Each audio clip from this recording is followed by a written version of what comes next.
Definir espécie biológica é um problema que confunde ainda muitos cientistas. Que um gato e um cachorro não são indivíduos da mesma espécie todos nós sabemos, não é mesmo?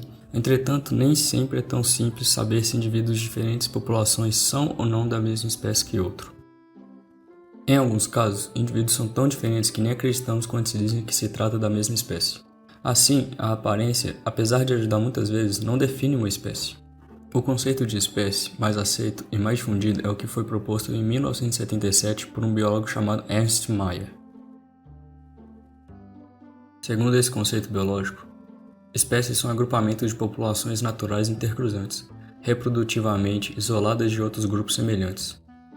Ao dizer que essas populações são reprodutivamente isoladas, estamos nos referindo às modificações biológicas ou até mesmo às barreiras geográficas que impedem o seu cruzamento com organismos de outras populações. Sendo assim, duas populações de espécies diferentes não podem reproduzir-se, segundo essa definição. O conceito biológico de Mayr apresenta falhas no que diz respeito à reprodução de alguns organismos. Por exemplo, quando falamos em espécies interceusantes, excluímos alguns seres.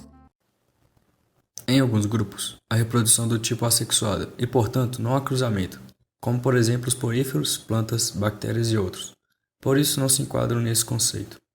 Existe ainda outro problema, o surgimento de híbridos, que ocorre quando indivíduos de espécies diferentes se cruzam e dão origem a um novo indivíduo, que geralmente não é fértil. Por exemplo, jumentos e éguas são seres bastante distintos, porém podem reproduzir-se, dando origem à mula, que é estéril. Percebe-se nesse caso que nem sempre somente os indivíduos da mesma espécie reproduzem-se.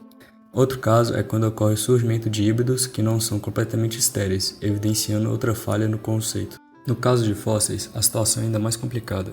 Como podemos defini-los como uma espécie se não podemos observar o intercruzamento? Sendo assim, a paleontologia normalmente utiliza a diferença morfológica para definir espécies, uma vez que essas características podem ser observadas em organismos fossilizados. Diante dessas dificuldades, vários pesquisadores têm tentado criar uma definição de espécie que contemple esses problemas. Existem diversos conceitos para espécie. Esses conceitos buscam complementar o conceito biológico e corrigir alguns problemas. Entretanto, nenhum consegue definitivamente definir o que é uma espécie. Dessa forma, o conceito biológico de espécie proposto por Mayr continua sendo mais aceito. Essas dificuldades são decorrentes da tentativa de se conceituar algo dinâmico, em constante mudança, o que é reflexo da própria evolução biológica.